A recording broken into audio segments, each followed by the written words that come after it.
I'd like to show you why knowing your why is the start of your journey. Without a strong why, it can be so difficult to reach your maximum potential. My name is Dr. Jason Balara, and every week I meet with real estate investors and mindset specialists that are taking action in order to build a life according to their own terms. We will break down what drives successful people and allows them to achieve at such a high level. If you are a professional wanting to break through, or simply someone that wants to hear an inspiring story, the Know Your Why podcast is made for you. Hi everyone, I'm Jason Balara and this is the Know Your Why podcast. Today I'm here with Bryce Stewart. Bryce is a former elementary school teacher who retired from his W-2 at age 35 through real estate investments. He has written an Amazon bestseller, House Hacker's Guide to the Galaxy, and he went from $50,000 in debt to a multimillionaire. He's also the husband and father of 4 daughters, which I can see by the pictures behind you, Bryce. That's maybe your most proud accomplishment. But First of all, thanks for coming on the show today. I really appreciate your time. It's my pleasure. I hope for your listeners, we can give them some good value. Even 1 or 2 lessons can be a pivot that changes your life. I know that personally. So absolutely. Your audience. Based on our conversation before we even started recording, I feel very confident that we'll have at least 1 or 2. Bryce, why don't you start by telling us your background? Kind of, I already sort of spoiler alert, you used to be a teacher, but let's talk that through, kind of your background, how you made that pivot, and then we'll go from there. Yes, I'll give you the most compelling part first. So at 23 years old, I had just graduated college with an education degree and did not have a job. So I did what everyone at age 23 does. I moved back in with my parents, and I was living in my high school bedroom, or, the bedroom I had when I was in high school. And the difference was my dad was charging me $300 a month in rent because he said, now I have a college degree. And I started working a job. I also foolishly got a car that was more expensive than I needed. So I had my school debt and I had a loan on a Nissan Maxima, which was too new and too fancy for a guy in my position to someone without a job. Yeah, right. I mean, I had a job at that point, but it really didn't justify that car still. Right. So I was working for actually a insurance company. I started working for them just because a friend of mine was doing grunt work in a renovation that they were overseeing for their offices. And I helped out on a per diem basis. And then they liked my work ethic enough that they eventually moved me into helping to try to sell their services, which it was a title insurance company that was trying to expand. So this was 2002, 2003. So I didn't know anything about real estate. I didn't know anything about working or being a good employee or anything like that. I was just trying to make some money to pay my parents $300 a month to keep living there. So what happened was I met another guy who was 23 years old at that job. And as we got to talking to each other, he asked me where I lived. I rather sheepishly said, I live with my parents in my bedroom. And when I asked him where he lived, he told me that he and his college roommate had purchased a 4-unit apartment building and that they lived in one of the units and that they rented the other 3 units out. And I literally could not understand what he was saying. It didn't make any sense to me because actually I grew up in suburbia mostly. And so I had no real mental concept for apartments other than the apartment that Jerry Seinfeld lived in on television or that Joey and Chandler lived in. And so when I thought apartment, I thought that's what an apartment is. And I really thought only large companies owned apartments. I didn't understand that an individual person could own an apartment building. So when he said that they owned an apartment, I didn't really believe him. I was like, what do you mean you own it? Like, you guys own the apartment? And he said, yeah, we own it. And I said, isn't that expensive? Like, isn't there a really high mortgage on it? And he said, well, it's not a low mortgage, but we use the rents from the other 3 apartments to pay the mortgage every month. And at that point, I knew enough to also ask, well, isn't there real estate taxes and insurance? He said, yeah, we pay those with the rents from the other 3 apartments. And I'm like, well, I still couldn't really understand what he's saying. So I'm like, well, there's got to be a really high water bill or like electric bill or something. He's like, honestly, the tenants pay that directly to the utility companies. He said, but if I'm honest, we actually pay our utility bills with the excess rents from the other 3 units. And I was like, wait, you mean you guys are living there for free? I'm paying $300 a month to live in my high school bedroom, and you guys are living there. And he said, well, it's better than that. We actually get $200 in our pocket each month as spending money over and above all of those other costs. And Jason, I was floored because it was the first time I had really heard or met anybody who was making money from something besides their job. Yeah. I didn't understand that was a possibility. I was a little bit angry because no one had given me that model. I just thought the way you get rich is to have a really high paying job. And I had already kind of resigned myself to not ever being rich because I had chosen my 19-year-old self had chosen a college major that did not have a very high compensation. Sure. And so that was, for me, that was the first light bulb moment of, wait, someone who's really not that much smarter than me, a 23-year-old, is making money from something besides their job.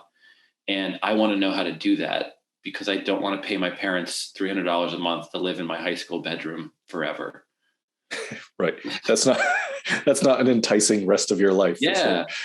And I think here's the thing, if you're listening to this and you're just starting, I think that's actually probably the best sort of microcosm or best way to simplify it, to look at it, is that these guys purchased an asset that was producing income greater than the cost of holding the asset. And that really at base is what it means to invest in real estate or to invest in any asset. Hopefully, if you're doing it the right way, is that you own something that produces income, excess income, and that you're able to perhaps scale or buy more of. And so, but at first, Jason, my 23-year-old self, that was the first real transition. And it was a huge one from people make money when their boss pays them to people can make money just by owning stuff on their own. Yeah. It's a huge light bulb moment, right? I mean, because as we've talked about this a lot on the show, but nobody teaches us this stuff. That's big. That's the point of these podcasts. That's the point of, people putting out content on social media, educational content is this. I mean, it's not a part of the education system really at any level as to how to make a living without just working for someone else. Yeah. And at that time in my mentality, it still seemed like that guy was a superhero and that I was just some average Joe and that he had done something that would be way too hard for me to do.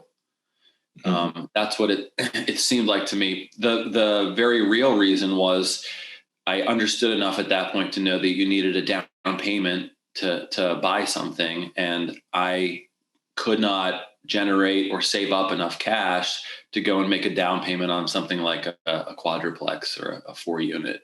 Mm-hmm. And so it still seemed impossibly large for me to do what this guy had done because I wasn't making enough money to save it up. My parents weren't ready to equip me with a down payment. And I wouldn't have really known how to do it, even if they had given me that money. I would have probably made a bad purchase or something like that. So, and for those of you who are listening to this, I would say my instinct when I hear people who are super successful is to just be intimidated and overwhelmed at their success. I often want it. I want to have the same level of success that they had, but it just feels like, well, that guy's so far ahead of me, or they're way smarter than me, or they got in before the door closed and now I can't do what they did. So if you're hearing me right now, I want you to silence that emotion and keep listening to how you can approach it in a way that's actually doable for you. Yeah. Well, limiting beliefs and imposter syndrome are a very real thing that I think all of us and anyone uh, transitioning from another career, or even just being young and wanting to get started. I mean, we all have some level of limiting belief. And so you're 100% right. You have to kind of quiet that noise and push forward and realize that, people can do it, right? You did it. I did it. People can do it. It's not. Yes. But I'm going to be the voice of your listeners right now in their heads. If they're like me, here's the voice that goes on. You think either that's too hard for me, or that person, has access to resources or knowledge or expertise that I can never have. Or the other thing that you tell yourself is the amount of work involved in getting to the level that they're at is so great and would disrupt my current life so much that I'm just not willing to make that trade. I could go through all those steps, but why? What a pain in the neck. I don't want to have to do all those sacrifices to get where they are. So between the two of those, that's what usually freezes people is, one, yeah, I could do it, but I don't want to work that hard. Sounds awful. Or I could never do it because I missed the window of opportunity or expertise or privilege or whatever it might be. So those are for me still, even when I hear people who are doing things I don't know how to do yet, those are the voices that go off in my head. I could not do that. I don't know how to do that. I could figure it out, but man, I'd have to stop spending time with my kids and my wife and, right. Jump in. So I want to give you the cure for both of those mentalities or voices if you're listening to it. And that's this. I would say take all of the free steps that are in front of you that don't cost you anything and are not a huge time investment and therefore are either low risk or completely risk free, and wait to decide on whether or not you can be like that person or like me or like whoever. Wait until you've taken an incremental step and you have a better perspective, perhaps as you get farther along the road. Or to put it this way, if you're at the bottom of a set of stairs and at the top of the set of stairs is a doorway with light shining through it, don't say to yourself, is that a doorway that I want to go through when you're at the bottom of the stairs? That's not the time to decide. Go up the steps, look in the doorway, and then decide, is this a doorway that I want to go into? Most doorways allow you to walk up to them, look in, and then make a decision to either turn around and go back down the steps or to swing the door open, whatever. This analogy is falling apart, but to walk to the door and to go into it. And just emotionally, what I want to say is take the really small steps and save the decision for later instead of making it an all or nothing decision right now and putting a huge amount of pressure on yourself before you're even willing to take the first step on the staircase. Right. Does that resonate with you, Jason? I don't know. Maybe you can relate to that. Maybe you were in that scenario before. I'm not sure. Yeah, it does. I think, there's a lot of things that you can do to figure out if it's right for you. And it's like, I mean, really, you could use this analogy for just about anything in life, right? Anything you think you might want, there's probably some steps you can take before you get to that point of, kicking down the door and walking through. But there's two, I guess one thing is I would just add to that is don't get stuck in that, analysis paralysis, because that also happens to people a lot where to continue with the analogy, you're standing on the stairway for forever and never really making a decision. Right. The other point to that I would add is that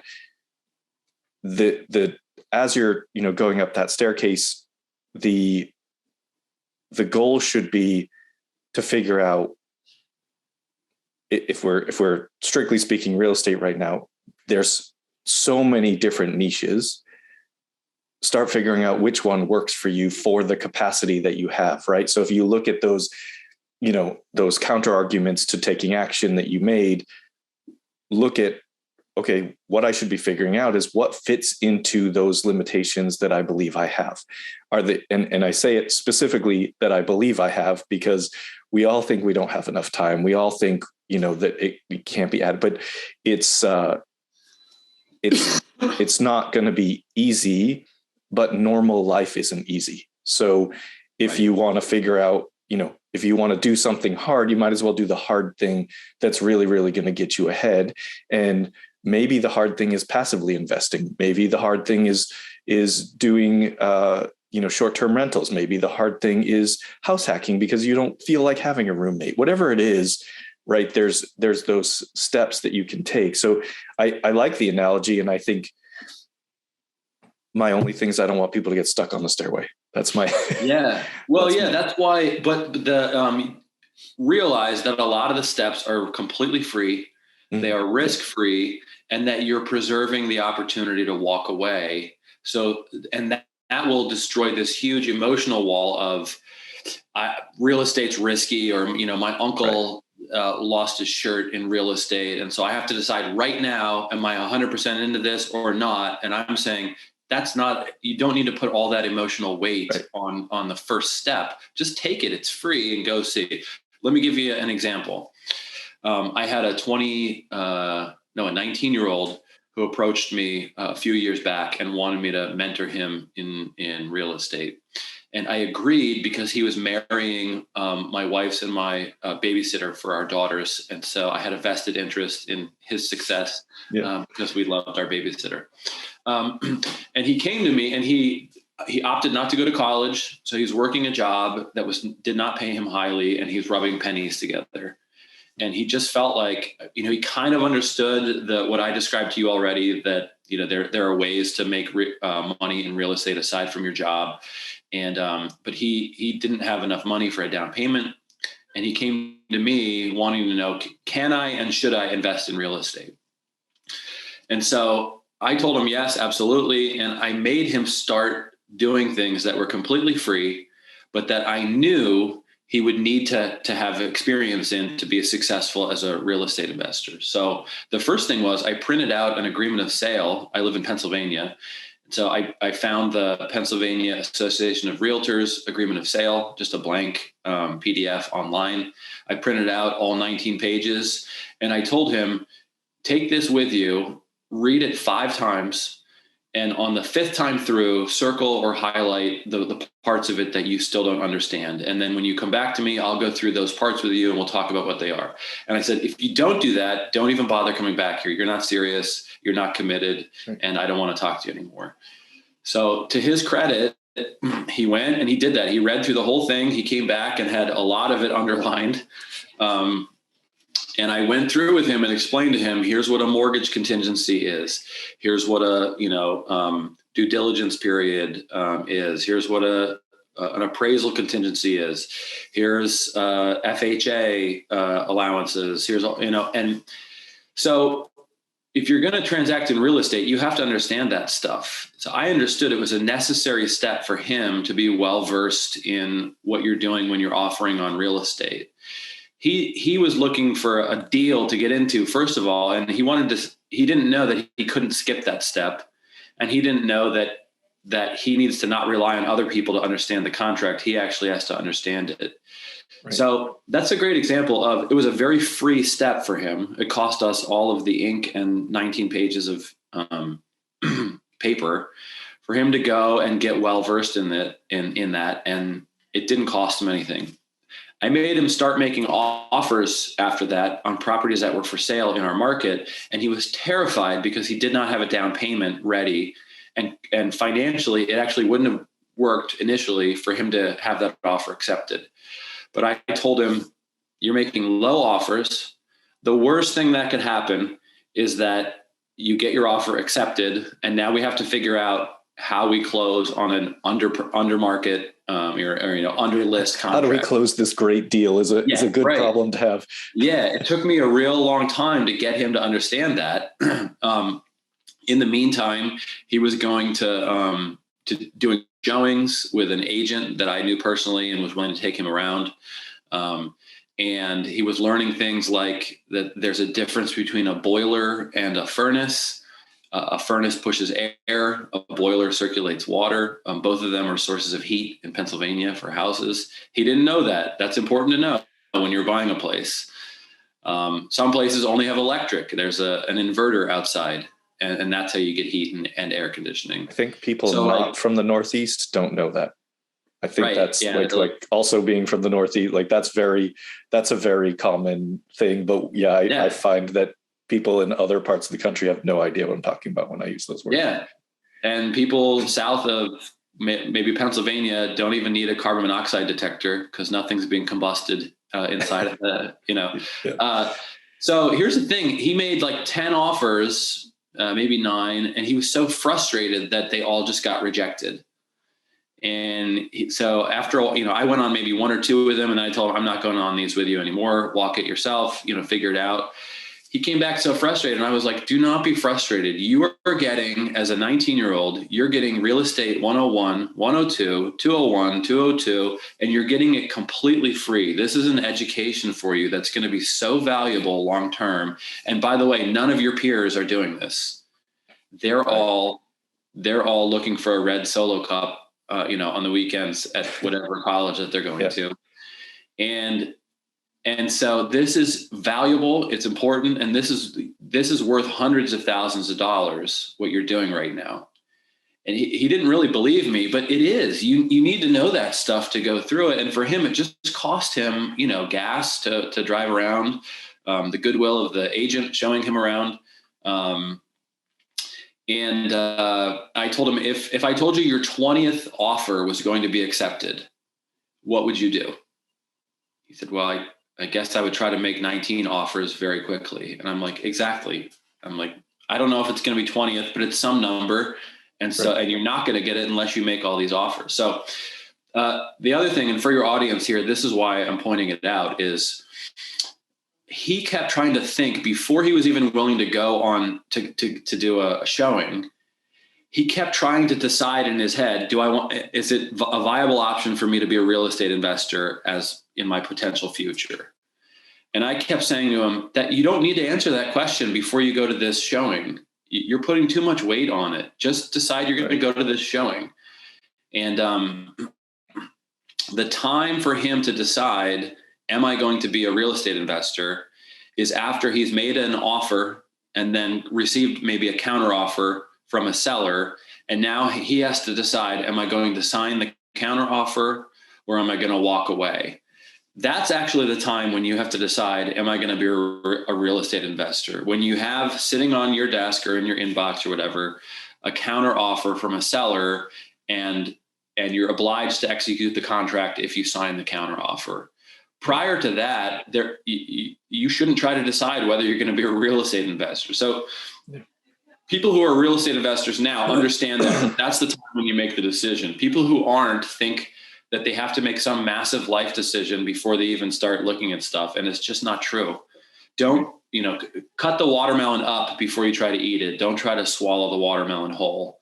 Yeah. And so for him, that's exactly what happened. And if a triplex in Allentown is being sold for $200,000 and you offer $190,000 and the seller comes back and gives you a counteroffer at $195,000, think for a second about what that means. It means to the rest of the general public, that place is for sale for $200,000.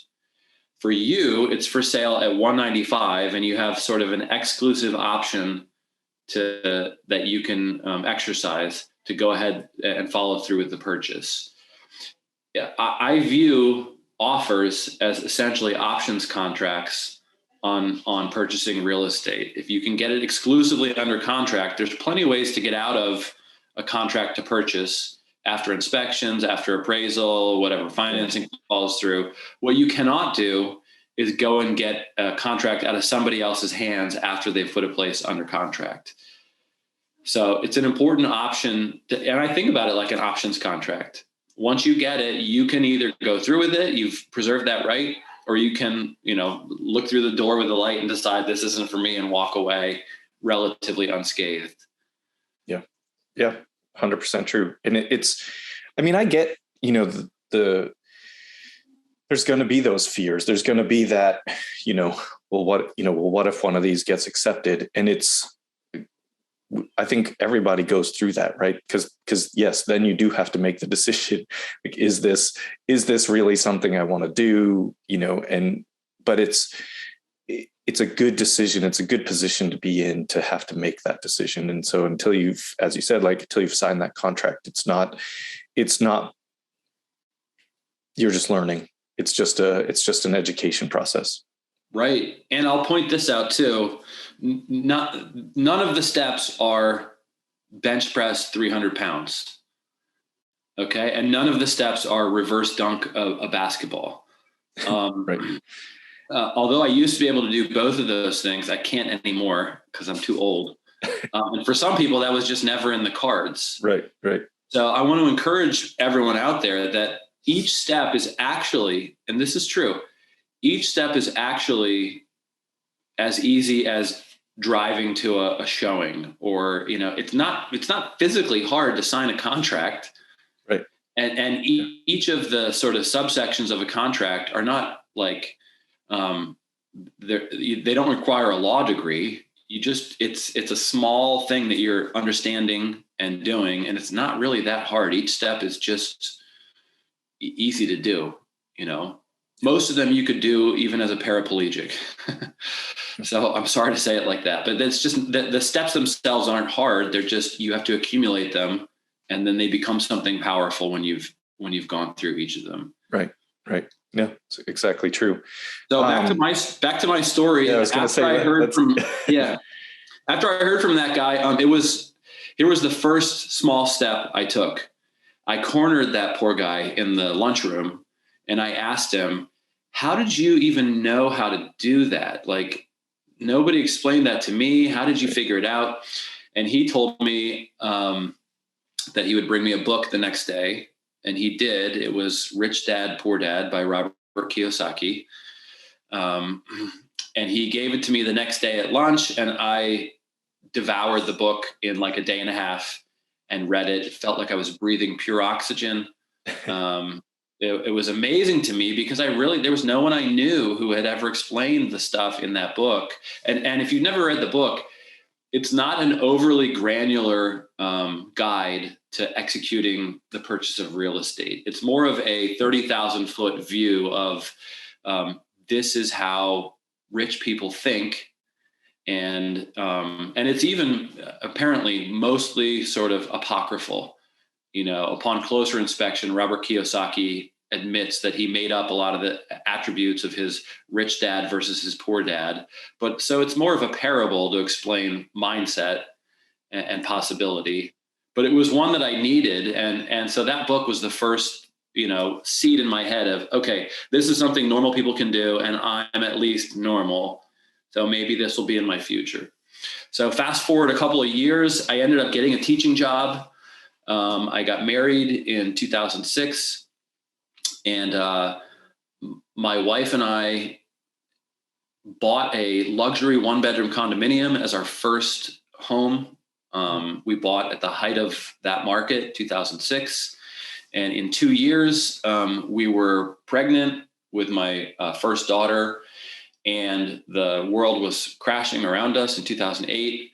And it was then that we realized we had kind of overpaid for this condo. We owed $155,000 on it, and similar units were selling for $85,000. And so we were underwater by, $70,000, with no ability to pay for that to make up the difference. We were in a one-bedroom condo and pregnant, so we wanted to move out because we thought it was we wouldn't be able to raise a child there, which was probably true. But we couldn't sell because we were underwater. And then I figured out then we can't even rent this out for the cost of holding it every month. So on the way in, I hadn't really quantified, the principal and interest and mortgage, real estate taxes, insurance, and then it was a condo, so HOA fees. I just kind of thought of those as like bills, like discrete bills, like your utility bill or something like that. And while my wife and I were both working and didn't have kids, it was fine. We just paid those bills. I didn't really think about it. But when we looked at moving out, I realized, this place costs $1,400 per month to own in unavoidable fixed costs: mortgage, taxes, insurance, HOA fees. It costs $1,400 a month. And at that time, the highest rent we would be able to get was $1,100 per month in renting it out. So we couldn't sell, we needed to move, and we were looking at losing $300 a month when we moved out at the very time in my life when we were having a kid, and my wife was looking at probably reducing her hours with her work. And I was like, this is bad. So that was my first real estate investment. You and a whole lot of other people at that time. Yeah, it was brutal. It was a bad start. So what we did is we moved out and we started renting a 2-bedroom apartment. We found a fairly cheap one, thankfully, for like $850 a month. And then we just ate it. We lost $300 a month. I got a good tenant, but even with a good tenant in there paying every month, we were still losing money. Yeah. And I'm in a 3rd floor walk-up 2-bedroom apartment. And 4 months after my daughter was born, I came home from work one day, walked up the steps, opened the door. My wife was in the middle of the living room floor, bawling her eyes out. My newborn daughter was crying in the crib. And I asked my wife, what on earth, what's the matter? Are you okay? And she looked at me and said, I'm pregnant again. And I was like, oh my gosh, this is awful. This is terrible. This is where it all ends. This is why I shouldn't have gotten a degree in education. I should have gone into finance or pre-law or pre-med or something that would have, because as a teacher, there was no way for me to make that meant to spell it out for you. It meant my wife was going to need to quit her job because she was going to have 2 infants. And it meant that we, in very short order, went from 2 salaries and 2 mouths to feed to 1 salary and 4 mouths to feed. And the 1 salary is a teacher's salary. So I was in dire straits. This was 2008, 2009-ish. And we were in real trouble. We couldn't sell the condo. We were underwater on it. We're losing money. And now I'm looking at losing my wife's salary completely and trying to figure out how to piece it all together. And this one thing people don't think about with teachers, they already have a low salary. And I was a public school teacher. On top of that, teachers need to pay in about 7.5% of their absolute income towards their pension contribution. So long-term, it's great to have a pension, but short-term, it means you have to live on even less than what your absolute salary is because you're kicking into your pension every month or every paycheck. So that was my successful real estate investing career up to 2009. At that point, I started brainstorming just by myself. I should have gone and gotten a mentor or gotten help or something. But I thought about the book that kid had given me when we were both 23 years old. And I thought, I got to do something like that to help us get the income that we need. Right. And so I started looking around. At that point, there was some, I remember I pulled up to a red light on my way to work. I saw a for sale sign in the front yard of a row home that had 2 mailboxes on the front porch and 2 electric meters on the side of the building. And I thought, I bet that means it's a multi-family property or a multi-unit. And maybe we could move there and I could do what that guy had done in college. So on the way home from work, I called the agent. I asked for a showing. I didn't even know what I was saying. I was like, is this I don't know, multi-family property? Is that how you say it? She's like, yeah, that's what it is. So she walked us through it. It was awful. It smelled like cigarettes and cat piss. And it completely demotivated me, but she put me on an auto email list for any new listings that hit the MLS. And like a month later, a really nice duplex, recently renovated, came up. And my wife and I went and looked at it and we were like, this is gorgeous. It was a 3-story row home that had been converted into like a 2-story apartment on the 2nd and 3rd floor, and then a separate entrance on the 1st floor, 1-bedroom apartment. For people who are just getting into it, when I quantified our mortgage, real estate taxes, and insurance, the costs were about $1,200 a month. And then the rent from the 1st floor was $600 a month. And so I did the very quick calculation of like, all right, we're paying $850 a month in rent. But if we bought this place, I would only need to kick in $600 a month towards our housing, because the other $600 would be from the tenant. And on that basis, I was like, we can't afford to not go forward with this. Yeah.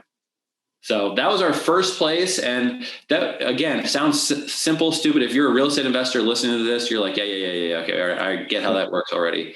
But if you're a newbie and listening to this, that's still the baseline consideration for acquiring real estate is, does it generate income in excess of the cost that it requires? And that's why our condo was a bad purchase, because on the way in, I didn't quantify how much does it cost to own this versus how much can it generate in income. Yeah. And so most people for newbies, don't. Sorry, go ahead. Most people don't buy their primary residence thinking, what if something happened? Could I rent this out? Yes. What would that look like on, from a financial standpoint? Most of us don't. You're just excited to buy your house. This is going to be mine. Right. I'm going to own it.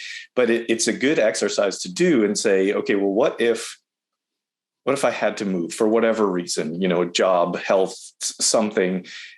Could I, and I couldn't sell this, could I, rent it out for enough to, kind of support the expenses? So it's actually a really good suggestion for people.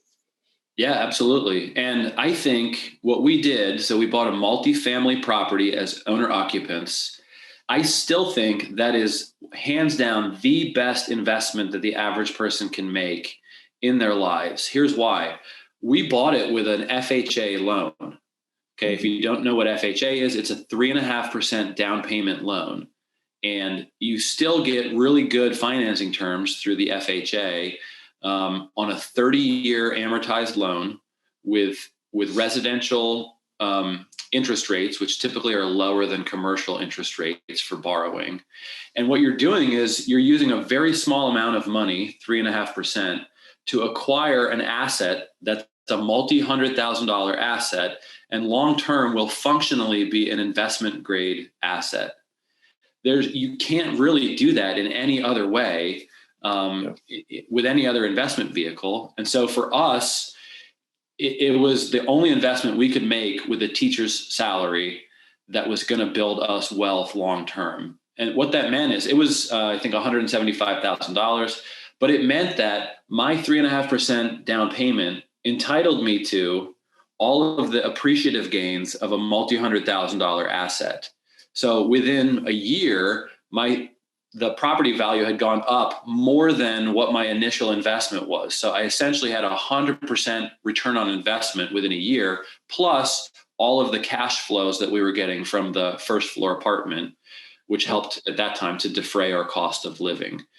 So, and then also the debt had been paid down a year's worth. So the mortgage, the principal and the mortgage had been paid down. So we gained equity, we gained appreciation, we had good cash flow from it. And those are the three things that really make real estate in general an attractive investment. And for us and for any normal person walking around, it's still, I think, the best investment you can make. And I think there's a lot of them going to be coming up after this next real estate shakeup, where if you're young, if you're trying to figure out how to be an investor or how to supplement your income, on the other side of whatever this V looks like, there's going to be opportunities to do what I'm describing. And it's life-changing. Yep, absolutely. Well, so you didn't retire from W-2 doing this one time. No. So where did you go from there? So the other thing is with FHA loans, you can only hold one at a time.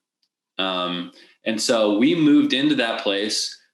After a year and a half, we refinanced out of an FHA loan and into what's called a conventional loan, because our equity position had changed enough that we were able to get a conventional mortgage in place. And actually we lowered our monthly costs, our monthly absolute costs, because of an interest rate deduction, to $1,100 per month, what we had to pay.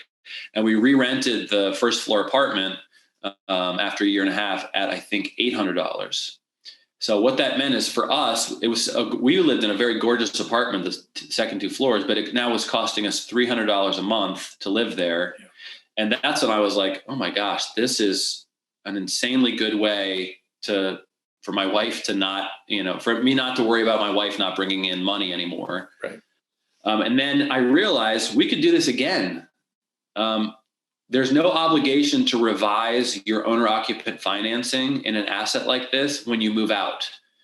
So I didn't know that at the time, but we kept in place that 30-year fixed conventional financing and started looking for another owner occupant multifamily that we could move into and sort of rinse, lather, and repeat.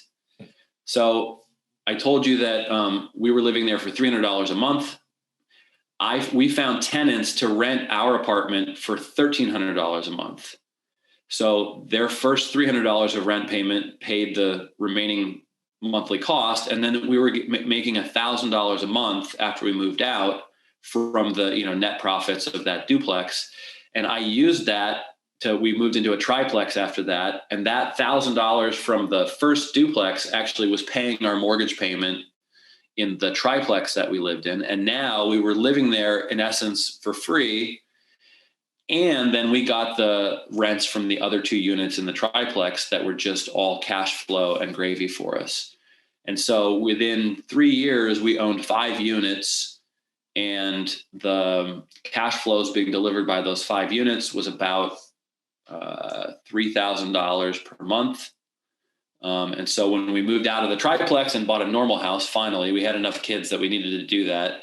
I didn't want to do that perpetually, but I had 5 units. It was actually, the triplex was right next door to the duplex. And so I had 5 units in one location, fairly easy to manage, that were throwing off about $3,000 a month in excess profits.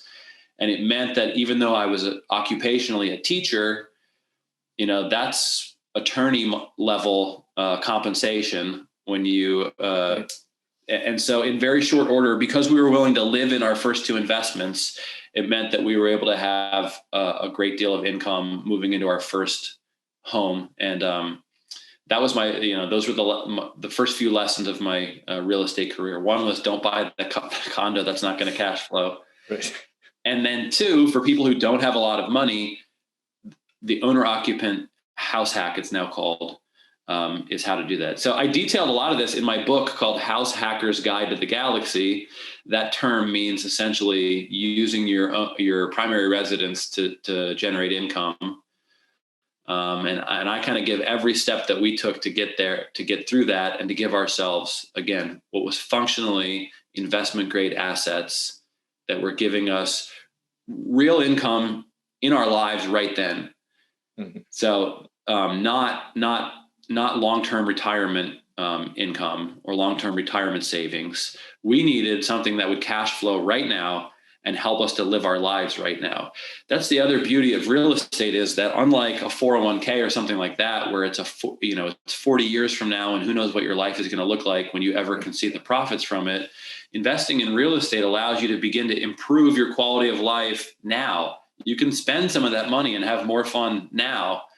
You can defray your costs or maybe have it take the place of your job now and not have to wait 30 or 40 years. And so what you're doing, Jason, in offering syndications, the pitch is the same. It provides cash flow to investors now that they can use, that they can spend, that they could save, that they could, retire their wife or their spouse with.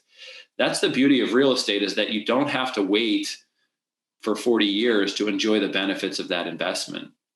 Yeah, 100% agree. And one thing, you mentioned that, the cash flow, the appreciation, the principal pay down, all of that. One thing that you didn't even touch on that is also very, sort of compelling in all of this is the tax advantaged vehicle that real estate income is. It's not the same as your W-2 income in terms of the way it's taxed. And so when you say that $3,000 that you were making on rental income, the difference, the big difference is, if you compare that to $3,000 that are made at a W-2 level, right, the amount of tax that you're going to have means that's a huge difference in salary. Let's call that, I think probably a 1.5 multiple is a good one to apply. Yeah. So like an extra $3,000 a month in real estate income would be equivalent to like a $4,500 per month raise at your job, right, in terms of the amount of money that ends up in your pocket at the end of the year. And so what's $4,500 times 12? Over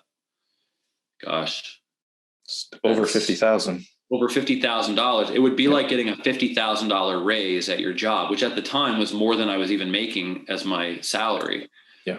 And yeah, you're absolutely right. And it comes to you and you're not paying taxes on it, really. Right.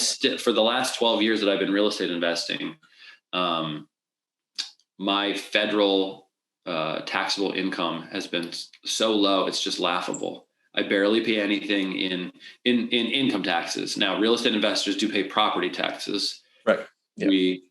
But your tenants should be paying that, basically. Yeah, exactly. Right. I'm paying it with the profits that I'm getting. So it's a great way to make extra income, and you can't even look at it as the same way of getting a raise. It's actually much better than a raise. Yeah. It's better than a raise. It's better than getting a second job. It's in terms of what you're actually going to see in your pocket. There's some real tremendous benefits. And I think that's when I am talking to investors about, coming into a syndication, that's one of the things, so the tax advantage nature of it, but also what you mentioned that, kind of, okay, great. You're putting money in your 401k, maybe an IRA, maybe you have money in the stock market, but you can't have any of that money. Right. You can't have your 401k or your IRA without a huge chunk of it being taken away in taxes and penalties. Right. But if you invest some money into a syndication or whatever form of real estate, the idea is you're going to get money now. And the money in there, you're getting money while that value is still growing. So when you hit retirement and you start to tap into that 401k, the way you get that money is by selling those stocks. And so then you don't have them anymore. Right.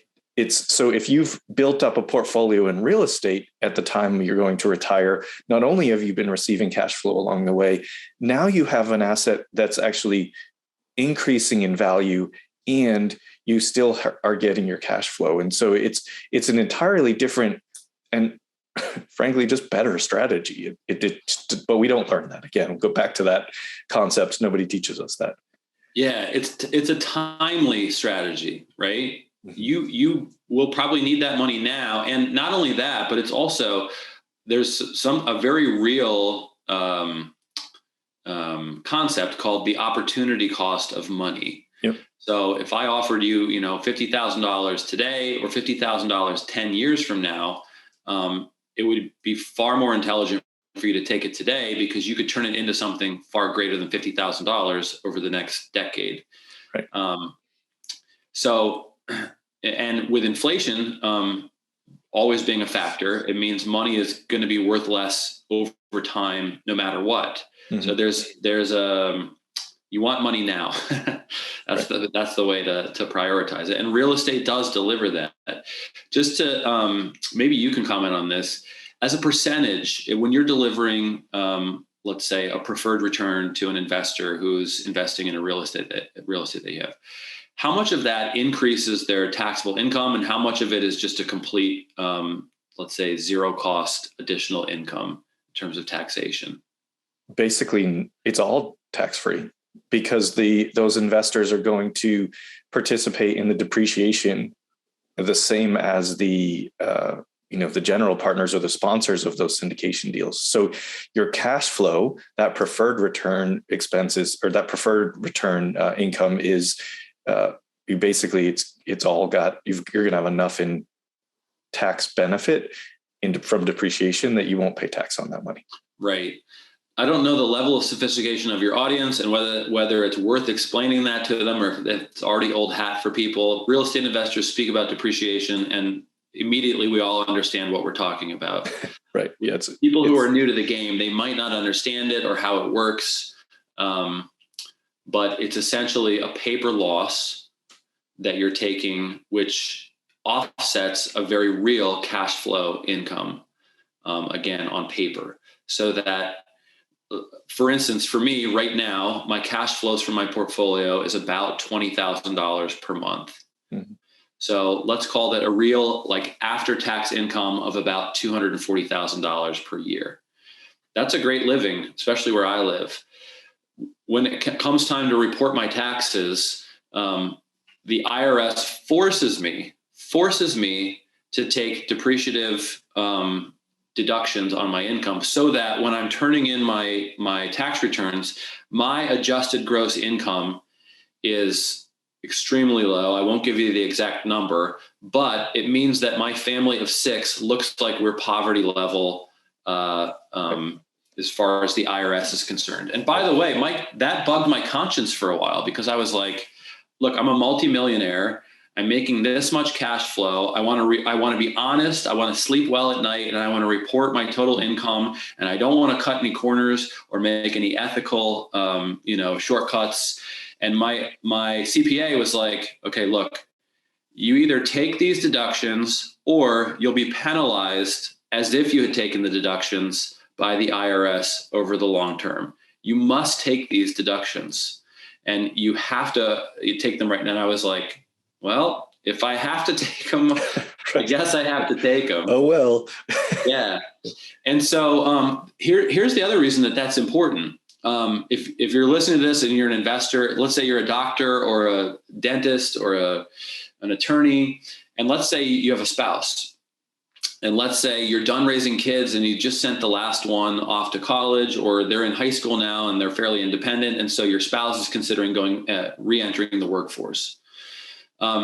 If one of the spouses is a high earner in their W-2, this was the case for my in-laws. So my wife's father was a business owner and he owned an insurance agency. And after he started making a certain amount of money, my wife's mother was looking at going back to being a teacher. And their financial advisor sat them down and explained to her, if you go back to being a teacher, you will make less money than all of your peers. So the single girl who's a teacher, just like you're a teacher, she will be taxed at the tax bracket of a, whatever it was at the time, $40,000 income employee. But your $40,000 is going to be taxed at you plus your husband's, whatever, $300,000. And now your $40,000 gets taxed at the next tax bracket up. And so you're making less than everybody else who's showing up to work at the same job that you are. And so their financial advisor's encouragement to them was just stay home, like don't add to it. And my father-in-law, I think very wisely, was like, yeah, it's worth more to have you essentially be the COO of our home in ferrying kids around and doing all these other things than it is for you to add to our taxable income, which will just get taxed more on. Yeah. So the reason I say that is if I know it's not always the same choice, but if you had a choice between making an investment in a real estate syndication and getting an extra $40,000 per year and having somebody go back into the workforce and making $40,000 per year, it's a far better choice to make that $40,000 through a real estate syndication, because it doesn't add anything to your taxable income as a doctor, as a dentist, as an attorney. Yeah.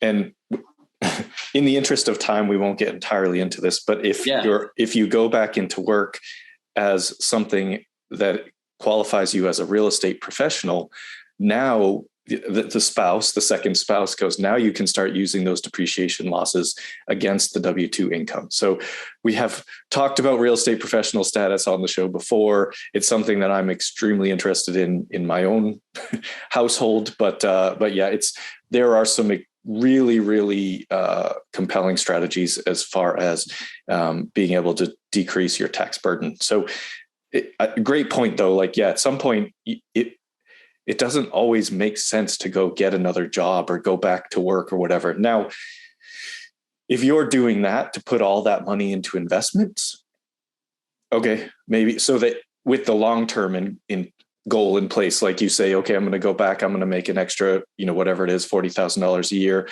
but I'm going to use that money and start investing it.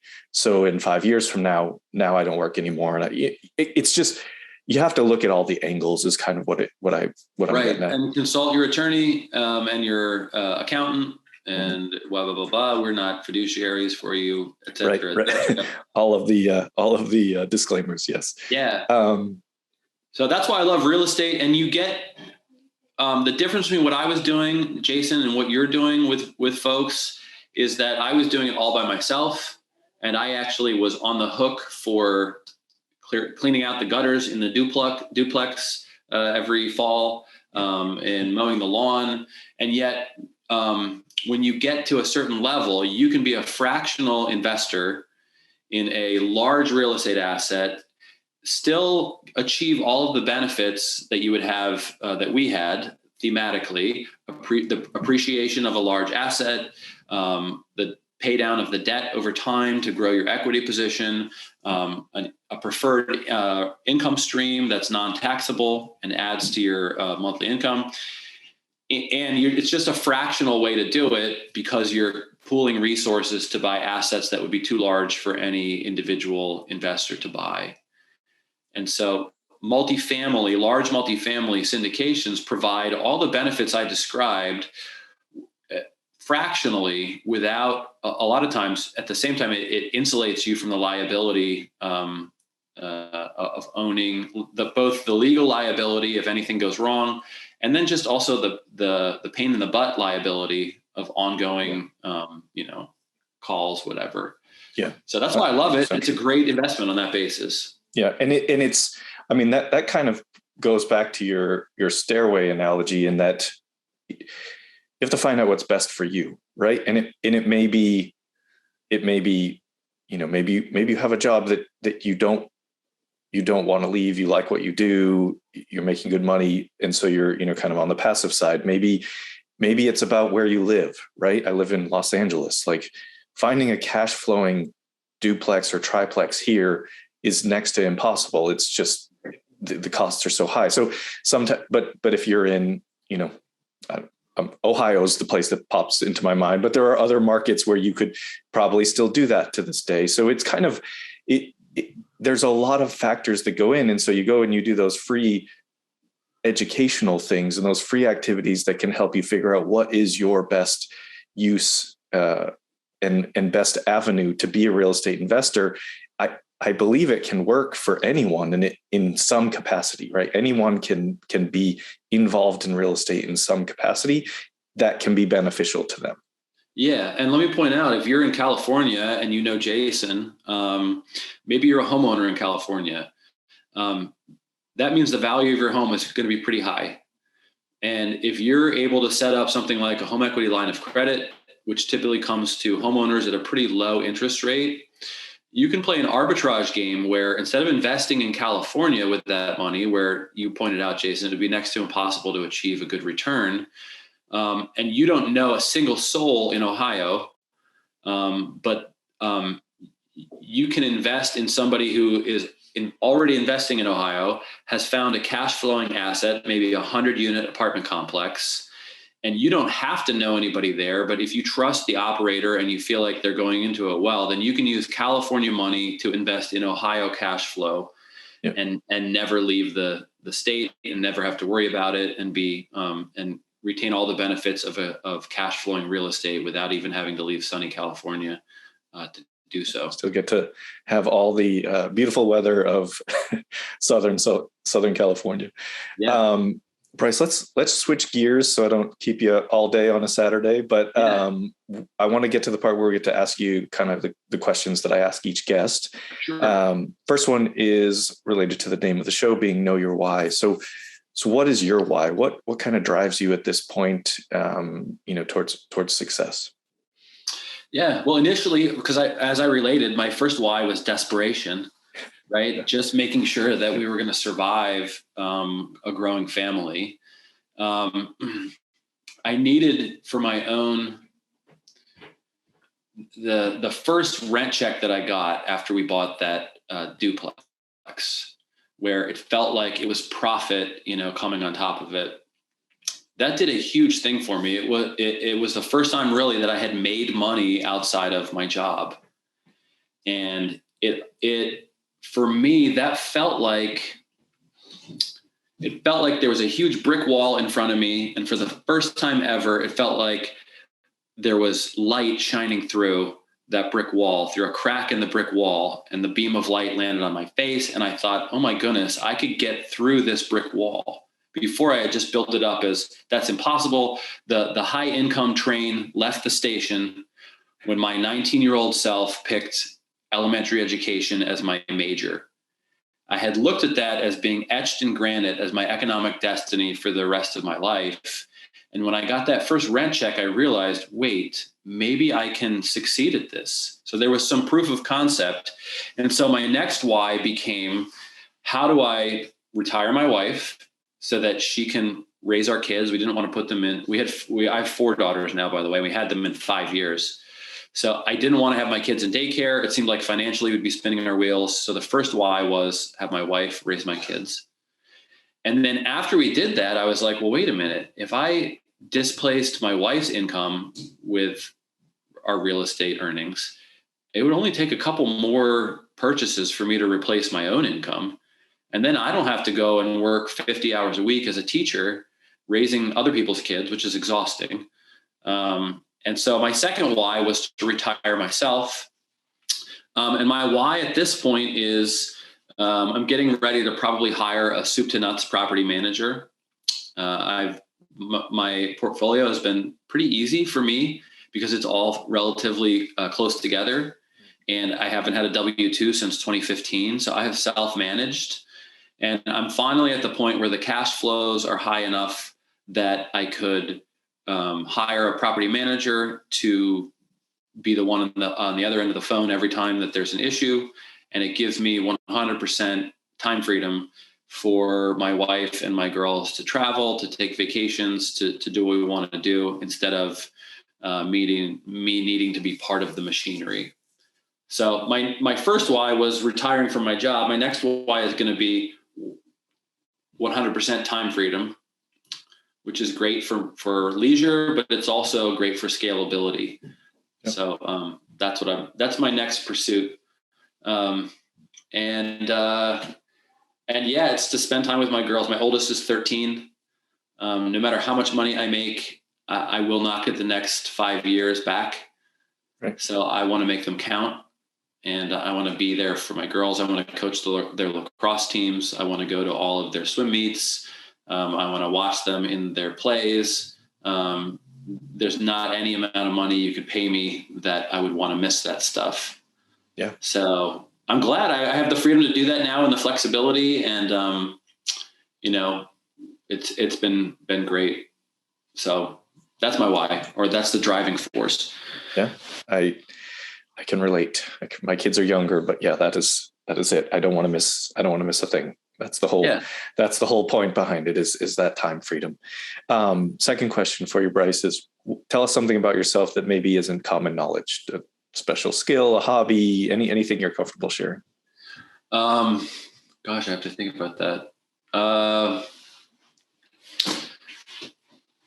I'm innately curious. I think that's part of the reason I've been successful. Even as I'm evaluating getting property management for my portfolio, I just keep poking into different ways of doing real estate, asking different syndicators how they operate, in some ways looking for the Northwest Passage in real estate. I think good investors tend to be intellectually curious and then also just functionally curious for their own purposes. So that's me too.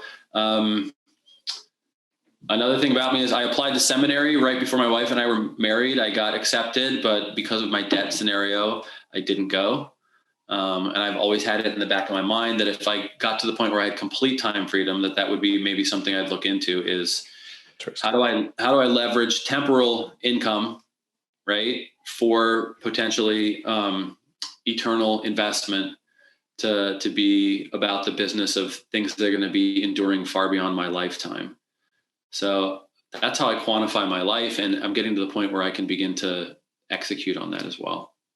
Fantastic. When people hear this and they want to reach out, what's the best way? Yeah. So first up, my book is House Hacker's Guide to the Galaxy that you can find on Amazon. The email that I use for people who are interested is brycestewart79@gmail.com. I do mentor. I keep a fairly light mentoring schedule. So if that's something that you're looking for, I'd consider it. I also, I had a social media campaign lined up before COVID started. And then we had my 4 daughters home for 18 months straight for 24/7. And I sort of abandoned it. I'm looking at how to get back into that at this point, but there's no financial pressure to do so. So I've been fairly lazy in pursuing it. Right. Right. Yeah, you can find me there. And then that's the way to get to me afterwards. Perfect. Final question. This is the big one. What piece of advice would you give to someone who is in your shoes, kind of starting out, to get them to move forward, to compel them to reach the level of success that you have? Find a mentor. That's my first one. When that kid was asking me to mentor him, I was able to provide for him a risk-free feedback universe where he could ask all of the dumb questions or model all of the most stupid strategies. And then without consequence, I could be like, well, that won't work because of X, Y, and Z. Yeah. And so what would have taken him years in a market scenario, I was able to provide all of the sort of out of bounds, end zones, goalposts, whatever, for him to sort of run through different scenarios in his head and me to be like, yes, that would work. No, that wouldn't work. That's illegal. That kind of stuff. It's an important one. Yeah. Yeah. So I'll give you an example. He was like, why don't I buy something as an FHA and then not move into it and then go buy another one and not move it? And I'm like, because that's bank fraud. If you're getting an owner occupant loan, you have to move in and occupy it. You can't lie about your residency. Right. Yeah. Okay. Because you don't want to go to jail. That's the right. You don't want your residence to be a jail cell. Exactly. No, that's great. And the mentorship route really, it's nothing that we're normal people. Like there's nothing, you don't need to be like Einstein to be a real estate investor. We're normal people. The education, almost all of it is out there, but having a mentor, someone who can kind of tell you those things that it's like, am I going to be the one that outsmarts the system? You're not. This isn't like a get rich tomorrow thing. You just have to put in the work and take the time, but having a mentor can shorten that time and shorten your learning curve. Absolutely. And I would also say as a teacher, right? When I was a teacher, there's no event in the career of a teacher that is a huge capital event. You don't get merit pay. You don't have bonuses. There's no commissions. Like there's no possible scenario in which a teacher hits it big in their job. Right. There's a lot of jobs like that too, where it's just you're not in a lane that has a high speed limit.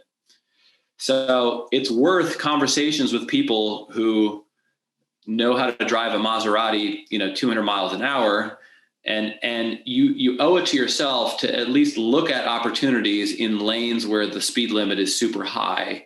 Because if you're hoping that some huge event is going to happen to you in a 25 mile per hour residential street, driving a Toyota Yaris, there's just no universe in which that happens. So get with people who are in the fast lane. And this is why I say it, get rich quick. Yeah, that is a different consideration than get rich easy. Okay. Get rich quick is actually possible. It's not easy. It's hard, but those two are not the same. People who get rich, by definition, they have to have some kind of exponential return in order to get rich. That's going to be quick on the time scale by definition. Yeah. So don't write this off. If you're listening to this, it's easy to think anybody who's advising this is just trying to make money off of it or whatever, but that's not true. There's plenty of people who have been on the path that they make money quickly in relative terms. It's not always easy and it's not always guaranteed, but at 25 miles an hour in a Yaris, I guarantee you're not going to make money quickly enough to enjoy it while you still are young enough to have access to it. Yeah. Yeah, 100% agree. It's definitely get around people that are doing what you want to do, right? That's kind of the goal. Bryce, it's been great. I appreciate everything that you shared. I think a lot of really insightful stuff. And I think especially this will be a great episode for people that are just trying to think about how to get into the business, right? How to get started. House hacking is really a good spot.